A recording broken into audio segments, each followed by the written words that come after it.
유시민 작가가 대통령님 가방끈 컴플렉스 있으시죠. 부정을 못하더라. 유시민 작가는 나 서울대 나왔는데 너는 대학교도 안 나왔잖아. 대학교 못 나왔잖아. 너 가방끈 컴플렉스 있잖아. 저게 표정이지만 비웃는 표정 아닌가요? 저게 되게? 저는 그래서 저 표정이 도대체 하고 싶은 말이 뭘까?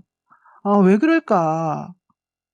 그러니까 기본적으로 누구를 깔보고 너는 우리랑 급이 안 되는데 우리 가방끈 긴 우리 서울대학교 학생들이 너를 껴주네? 이 얘기를 지금 하고 싶은 걸까? 정확하게 하고 싶은 얘기가 뭘까? 저런 사고방식으로 얼마나 많은 데서 자기 혼자 잘났다고 막 독설을 퍼부었나. 제가 노무현식 정치를 얘기했는데 자기는 그렇게 생각하는지 안 하는지 모르지만 내가 보기엔 노무현과에 속하는 정치인이 하나 있습니다. 내가 참 좋아하는 정치인인데 제가 꼭 소개를 한번 하고 싶습니다. 괜찮겠습니까? 나오시죠. 우리 대통령님 귀향하시는데 축하해드리러 왔다가 난데없이 나오게 됐습니다. 유시민 씨 만나보면요, 제가 하는 것이 다 마음에 안 들어서 때때로 쓴소리들 많이 해요. 물론 저도 그렇지 않겠습니까? 그러나 오늘 제가 꼭 그렇게 고마움을 표시하고 싶었던 것은 가장 어려울 때 저를 지켜줬습니다. 여러분이 그랬듯이 어려울 때 친구가 친구고 어려울 때 견디는 정치인이라야 진짜 정치인입니다. 꼭 그 말씀드리고 싶습니다. 지금 핵심은 이거죠. 노무현 대통령께서 이제 노무현과에 속한 정치인이 하나 있다. 꼭 소개를 한번 하고 싶다. 가장 어려울 때 저를 지켜줬다. 하고 유시민 작가님을 앞으로 이제 모신 겁니다. 이 영상이 사실 많은 분들이 울컥하게 한, 실제로 눈물 흘리신 분도 많으실 거고요. 그런 영상이었는데 최근에 노영희 변호사가 유시민 작가님을 표정을 분석한다 그러면서 비웃는 표정 아닌가요? 이렇게 이제 이야기를 하신 게 여기저기 또 쇼츠로도 엄청 공유가 되더라고요. 핵심은 뭐였습니까? 한마디로 이제 가방끈 컴플렉스에 대한 이야기를 한 건데, 노무현 후보님은 저한테 없는 걸 가지고 계시잖아요. 후보님만큼 사람을 끌어당기는 분이 없어요. 요게 핵심 내용이었습니다.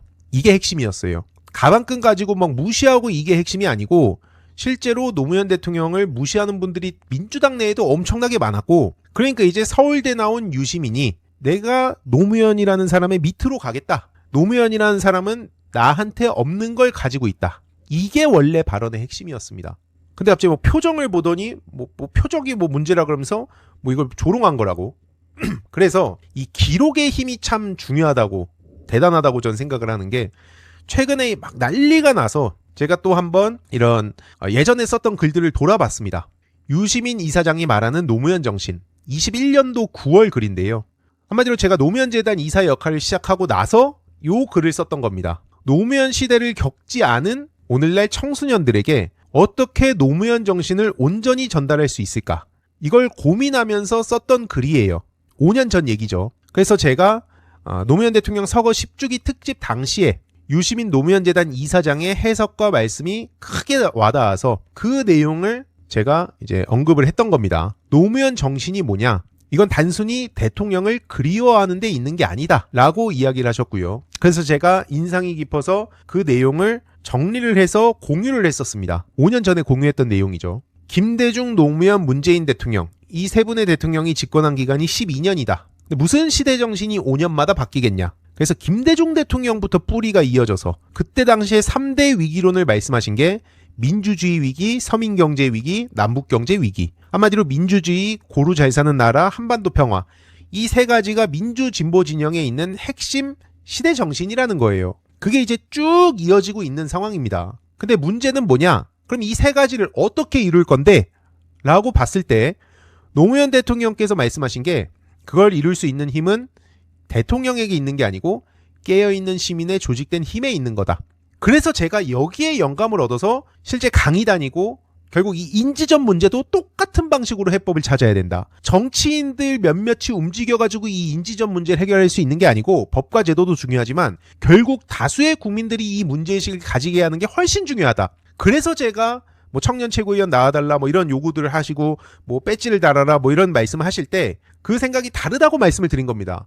이게 제가 현실 정치로 들어가서 이걸 만들어낼 수 있는 힘보다 바깥에서 시민들한테 이 문제를 계속해서 알리는 게 훨씬 더 중요하다고 판단을 한 거예요.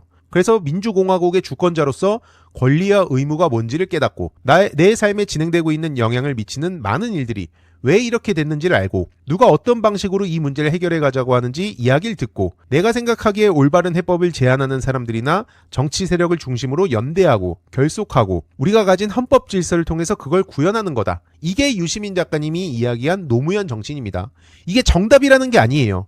유시민 작가님의 주관적인 생각을 이렇게 이야기를 하신 겁니다. 그리고 저는 거기에 공감을 많이 한 거예요. 참고로 유시민 작가님이 최근에 이 권력, 부패, 민주주의 이런 일반론을 이야기했을 때 언론에서는 또 특정 키워드만 가지고 쫙 도배를 하고 그걸 또 정치인들이 제목이나 쇼츠만 보고 나와가지고 비평을 하는 일이 있었는데 실제로 차이나는 클래스 나오셨을 때 제가 진짜 인상 깊게 봐서 이거 영상을 몇 번 돌려봤었거든요. 권력 집중, 권력 남용 문제에 대해서 오래전부터 지적을 하셨었습니다. 문재인 정부 당시에도 똑같은 메시지를 냈었어요. 민주주의란 무엇이냐?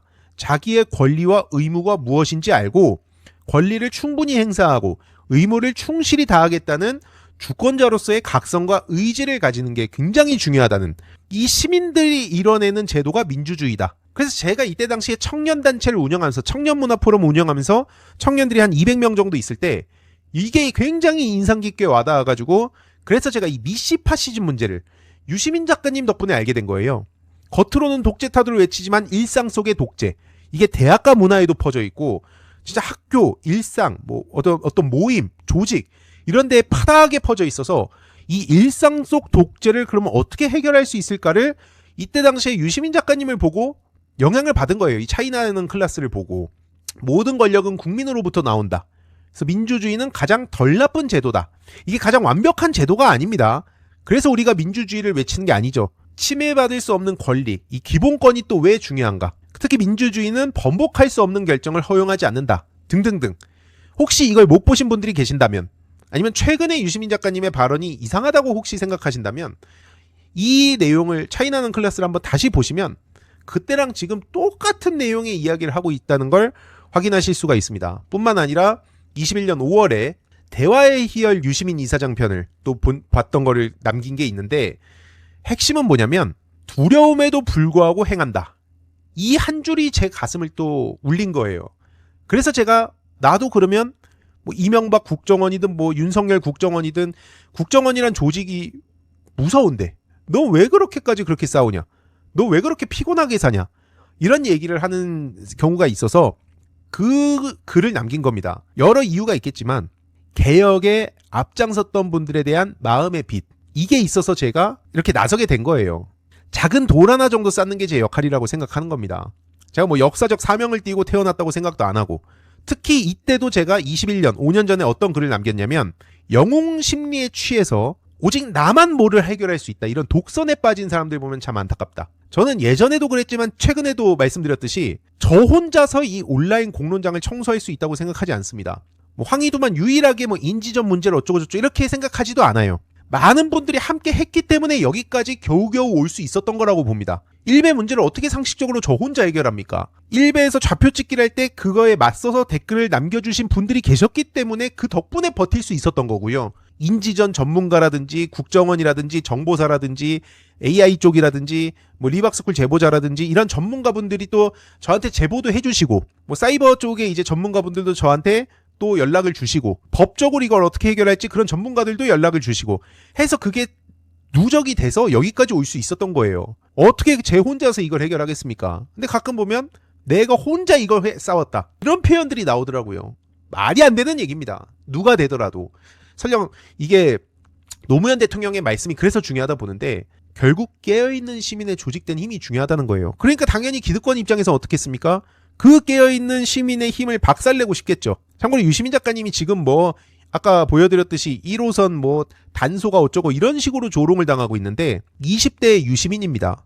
말 그대로 어목한 시절에 누구도 목소리 제대로 못 내고 숨어있던 시절에 당당하게 그 청년 시절에 옥중에서 항소 이유서를 썼고 전두환의 개들아라고 일침을 날렸습니다. 독립운동 쇼츠나 이런 걸 보더라도 댓글 보면 이런 댓글들이 요즘 많이 달려있어요. 아니 저런 거 한다고 세상이 바뀌나? 실제로 그 영화 암살 같은 데도 그런 멘트가 나오죠. 그런 친일파들이 이제 죽을 때 나 하나 죽인다고 뭐 세상 달라지겠어? 그 하루를 더 늘리는 마음으로 하루가 이틀이 되고 이틀이 3일이 되고 나라를 지키겠다는 마음이 그런 마음이었다는 게 너무 저한테는 큰 울림이 된 거예요. 세상을 이렇게 해서 못 바꾼다는 걸 알지만 나를 지키기 위해서 이걸 하는 거라는 겁니다. 이런 사람이 1명, 2명, 10명, 100명, 1000명 점점 더 많아지면 그게 하루가 이틀이 되고 3일이 되고 시간을 계속 벌 수 있는 거죠. 그 힘으로 나라를 지금 이렇게 지켜온 겁니다. 내 삶의 방식에 비천함과 비겁함을 느끼고 싶지 않아서 이렇게 싸운 거다. 그리고 최근에 고일석 기자님이 굉장히 중요한 말씀을 주셨는데 유시민의 책임에 대한 이야기를 하셨어요. 유시민은 책임지지 않는 권력이다. 요즘 이런 얘기가 나오면서 유시민이라면 입에 거품을 물면서 사실은 유시민 덕에 밥 벌어먹고 사는 소위 평론가들이 맨날 하는 얘기가 책임지지 않는 권력이다. 뭐 이런 얘기하는데 그래서 고일석 기자가 이렇게 질문한 겁니다. 그들에게 이런 질문을 해야 된다. 그런 말을 하는 니들이 하는 말에 무슨 책임을 어떻게 지냐? 이게 굉장히 중요한 얘기죠. 유시민 작가도 만약에 하는 말마다 헛소리고 뭔 말인지 모르는 소리를 한다면 결국 아무도 찾지 않는 존재가 될 것이다. 형사처벌 받는 게 아니라면 권력을 가진 자는 권력을 내려놓는 거로 책임을 지고 권한을 가진 자는 권한을 내려놓는 거로 책임진다. 유시민의 책임을 얘기하는 사람들이 생각하는 그 책임의 유형과 방법이 뭘까가 궁금하다는 건데 그럼 그냥 안 보면 된다는 거예요. 그럼 그만큼 책임을 진다는 겁니다. 굉장히 중요한 메시지죠, 이게. 그러면서 이제 강준만의 사례를 듭니다. 강준만이 어느 순간 보이지 않죠. 그래서 강준만이 은퇴했거나 절필했다고 생각하는 사람들이 많지만 저도 사실 그렇게 생각했거든요. 근데 그렇지 않다는 거예요.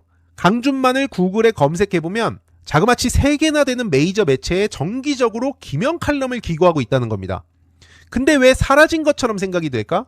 영향력이 사라졌기 때문이다. 김준일 씨가 유시민 망했다고 막 얘기하잖아요. 진짜 망하면은 이렇게 물고 뜯고 할 일도 없어진다는 거예요. 그게 이제 말하는 사람, 글 쓰는 사람이 책임지는 방식이란 거고 강준만도 그렇게 영향력이 쪼그라들어서 그렇게 책임을 지고 있다는 겁니다. 유시민 작가가 무슨 공직을 달고 있습니까? 현역 정치인입니까? 작가이자 평론가로서 그 영향력이 쪼그라들면 그렇게 책임을 진다는 거예요. 결국 유시민 작가가 이 영상에 대해 직접 입을 열었습니다. 유 작가가 밝힌 솔직한 심경 이어서 보시겠습니다. 이제 지금 생각은 그 무엇도 절대적이거나 그 무엇도 영원하거나 이런 건 없으니까 지금 시점에서 지금 상황에서 내가 느끼는 어떤 욕망 어떤 욕구 또는 내 생각 이런 것들을 충실하게 대응하면서 그것들을 표현하고 싶은 욕구가 있을 때는 어떤 식이든 표현하면서 사는 게 좋지 않나? 어차피 죽어질 몸인데. 그 선생님이 제가 뭐 다 아는 건 아니지만 지금 말씀하셨던 것처럼 특정 시기에 어떤 때는 가까이 지냈던 사람들과 멀어질 때도 있고 또 멀어졌던 사람과 다시 가까워질 때도 있고. 그렇죠. 그 얘기는 인간관계에 크게 연연하지 않는다 이렇게 들리는데 맞습니까? 연연하지 않는다기보다는 나한테 중요한 것들이 있죠. 예, 근데 그 시기에. 예, 매번 매 시기에 그러니까 지금 세상과의 관계에서 보게 되면 저는 글을 쓰고 말을 하는 방식으로 세상과 관계를 맺어요. 되게 그것이 이런 여행기일 수도 있고 또는 정치 상황에 대한 얘기일 수도 있고 글도 쓰고 가끔씩 말도 하고 그렇게 살아가고 그렇게 세상과 관계를 맺어요. 이걸로 밥도 먹고 살고요. 이런 관계로 사람들과 관계도 맺어나가고 그렇게 살아가는데 이제 관계가 중요하죠. 살아가는 데는. 근데 내가 이걸 표현하면 저 사람과의 관계가 지금처럼 유지되기 어려워 이럴 때가 있죠. 그렇죠. 불편해질 때가 네, 있죠. 그때는 관계를 포기해요. 왜냐하면 많은 경우 보통 관계를 선택하지 않습니까? 그렇죠. 예, 근데 제가 이제 대통령하고 관계가 있죠. 과거에 공적인 관계들도 일부 있었고 비평가로서 그다음에 인간적인 유대감이나 인간적인 연민도 유대감 많이 표현하셨어요. 있었고 네. 그다음에 약간 내란을 극복하면서 맺어진 전우회 같은 것도 있었고 그러잖아요. 그러면 지금 내가 생각하는 어떤 것들이 있는데 이걸 말을 하면 관계가 유지가 안 될 거야 라는 생각을 해요. 그러면 관계를 포기하는 거죠. 저는. 저는 생각에 내 자신의 감정과 생각을 가다듬고 그것을 표현할 필요가 있다고 생각할 때 그걸 표현하는 것이 내 삶에서 더 중요하다고 생각해요. 그것 때문에 기존의 관계가 스톱된다면 기존의 관계가 달라지는 것을 나는 받아들인다. 실제 이 관계를 계속 유지를 하다 보면 특히 비평의 세계에서는 비평을 할 수가 없어요. 있는 그대로 정직하게. 자기 생각 그대로. 그렇죠. 네. 저는 사실 이 말씀을 다른 사람이 들으면 뭐 그냥 하는 말씀이다 이렇게 생각하실 수 있겠지만 제가 확인한 바가 하나 있어서 이전 선거 때 어떤 정치인을 두고 그 되게 냉정하고 냉혹하게 얘기하신 적이 있어요. 근데 그 정치인을 제가 아는 분이었는데 그분이 유시민 선생이 뭔가 오해하고 있는 것 같다. 그래서 내가 좀 더 내 입장에서 뭔가 얘기를 하고 싶다라고 연락을 했는데 만나지 않겠다, 연락하지 않겠다고 얘기하신 적이 있더라고요. 그게 아마 전 지금하고도 비슷한 맥락인 것 같아요. 그러니까 뭔가 사적 관계를 통해서 혹은 다른 곳에서 들어오는 그 일종의 뭐 자기 입장에서의 이야기를 듣기보다는 내가 생각한 바를 이야기하고 공적 영역에서 이야기하는 게 훨씬 더 바람직하다라고 판단하신다는 그 말씀을 저는 그래서 좀 신뢰하는 편입니다. 그러니까 이제 그거를 받아들여야 돼요. 제가 냉정하게 얘기를 했는데 그분이 그게 맞아 생각해보면 네 말이 맞아. 우리 술이나 한잔 먹자. 이러면 만날 수 있죠. 그런데 그게 아니잖아요. 아닌 걸 내가 알잖아요. 그렇죠. 네. 그러면 관계를 포기해야 돼요. 그러니까 원수가 되는 건 아니지만 서로 각자의 삶을 사는 걸로 그렇게 갈 수밖에 없는 거죠. 그러다가 다시 어느 순간에 서로에 대한 이해가 높아지고 또 받아들일 수 있는 지점이 생기면 또 만나지는 거죠. 관계가 살다 시작되는 보면 거고.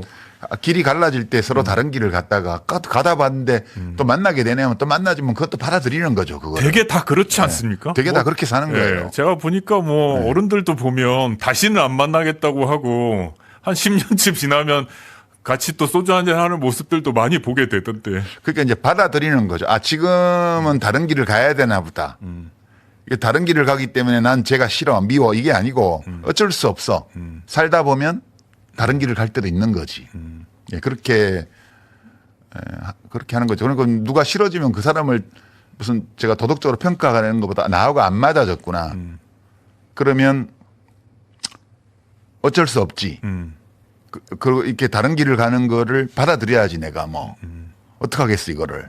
그러니까 되게 좋으면 가까이 다가가고 그게 아닌 것 같으면 좀 멀어지고 이걸 받아들이는 거예요.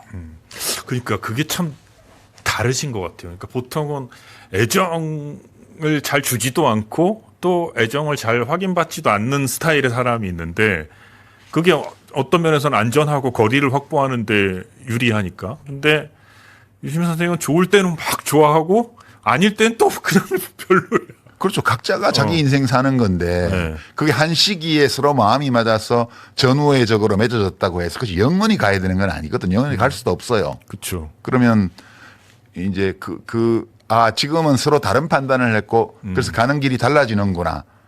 그러면 그걸 받아들여야 된다고 저는 생각을 해요. 너가 나한테 이럴 수 있어. 이럴 것까지는 아니라는 거예요. 왜냐하면 과거에 같이 어떤 길을 같이 동지적으로 갔을 때는 서로 판단이 비슷했기 때문에 그 길을 간 거잖아요. 근데 판단이 달라졌어. 그러면 자기의 판단대로 각자 사는 거잖아요. 그게 가치와 감정의 영역이 같이 뒤섞여 버려서 그런 일이 벌어진 걸까요? 이제 감정 그러니까 가치가 같다고 생각하면 감정적으로 끌리게 따라가죠. 되잖아요. 예. 네. 근데 유심 선생님이 이게 분리돼 있는 분인 것 같은 거예요. 아니 감정도 따라가는데 근데 그 감정에 휘둘리지 않으려고 노력하는 거죠. 예, 감정에 휘둘리지 않으려고 노력하는 거죠.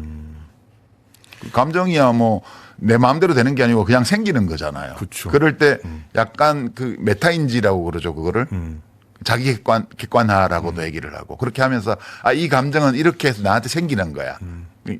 내가 이 감정을 느끼는 거는 어쩔 수 없는 일인데 그 감정한테 내가 휘둘리면 곤란하지. 근데 물론 저도 완벽히 컨트롤되거나 그런 건 아니죠. 그렇지만 감정에 끌려다니지는 않으려고 노력은 하는 거죠. 예. 그래서 달라졌어. 그럼 이걸 받아들여야지. 그렇죠. 달라졌어. 왜 달라졌어? 이게 아니라. 그렇지. 달라진 건 어쩔 수 없는 거예요. 네.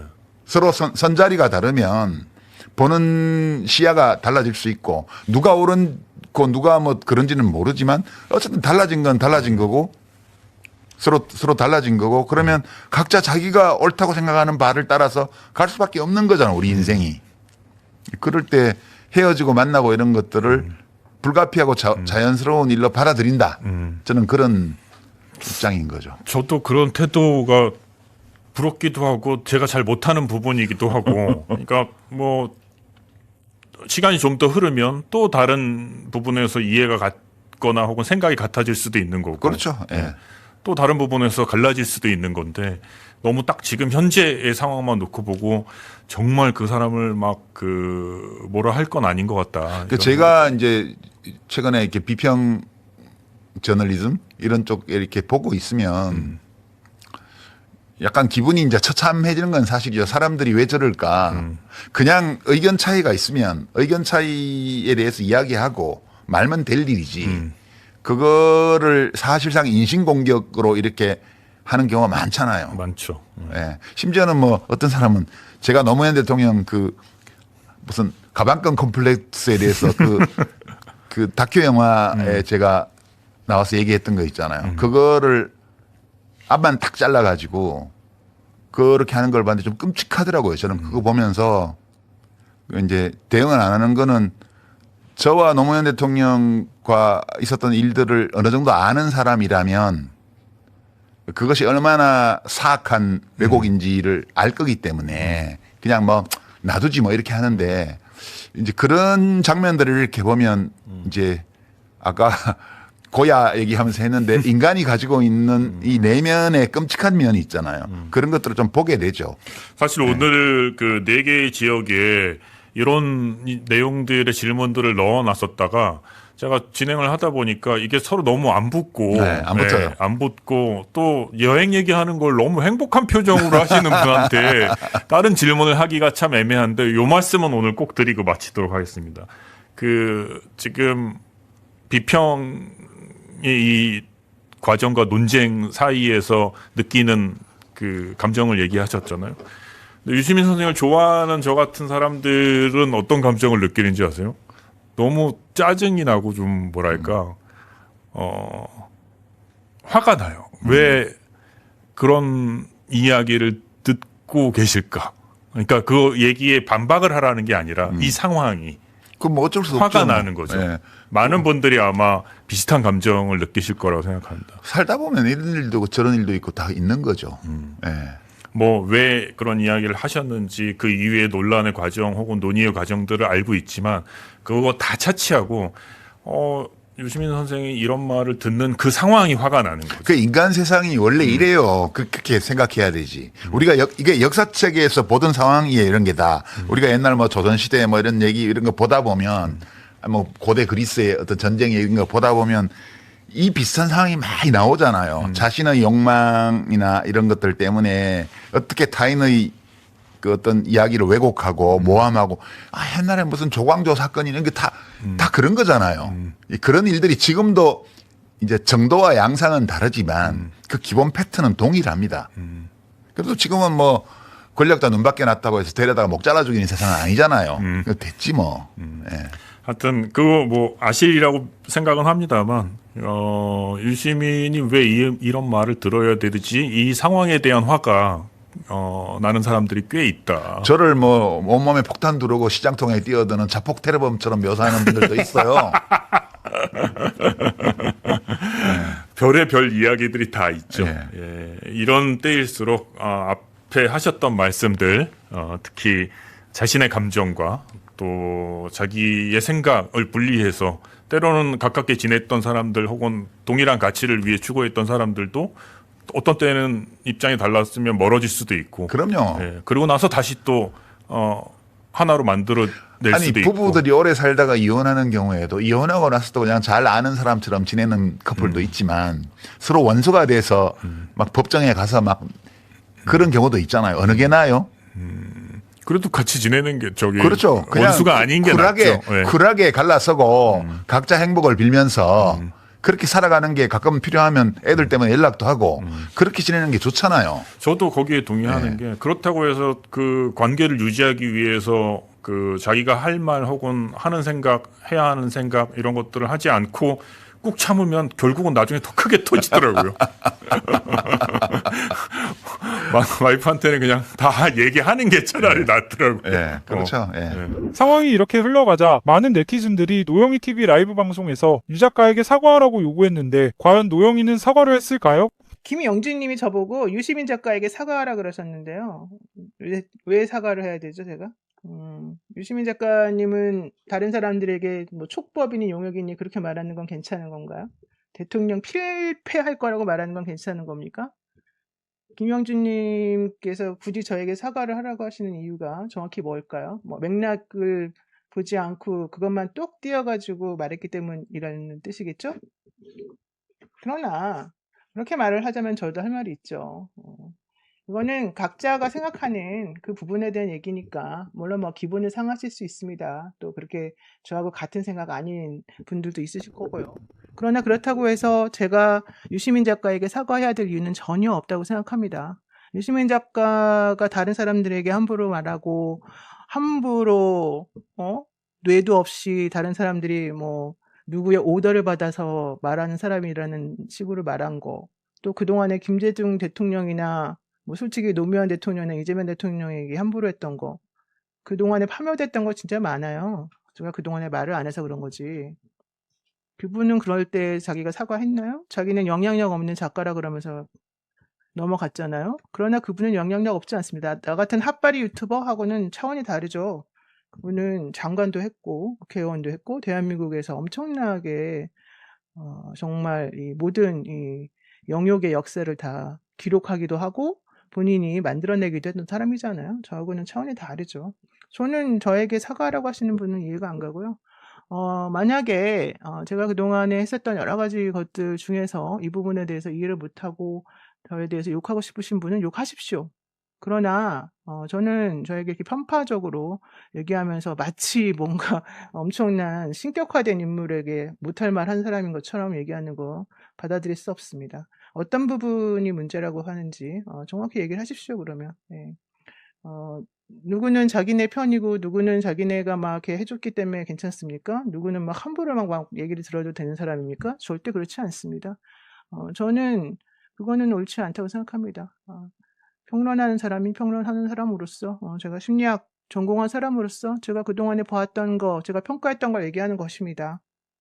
그리고 오늘도 얘기했었잖아요. 예, 관계를 끊겠다. 대통령하고 관계를 끊고 대통령에 대해서 할 말을 하시겠다고 했잖아요.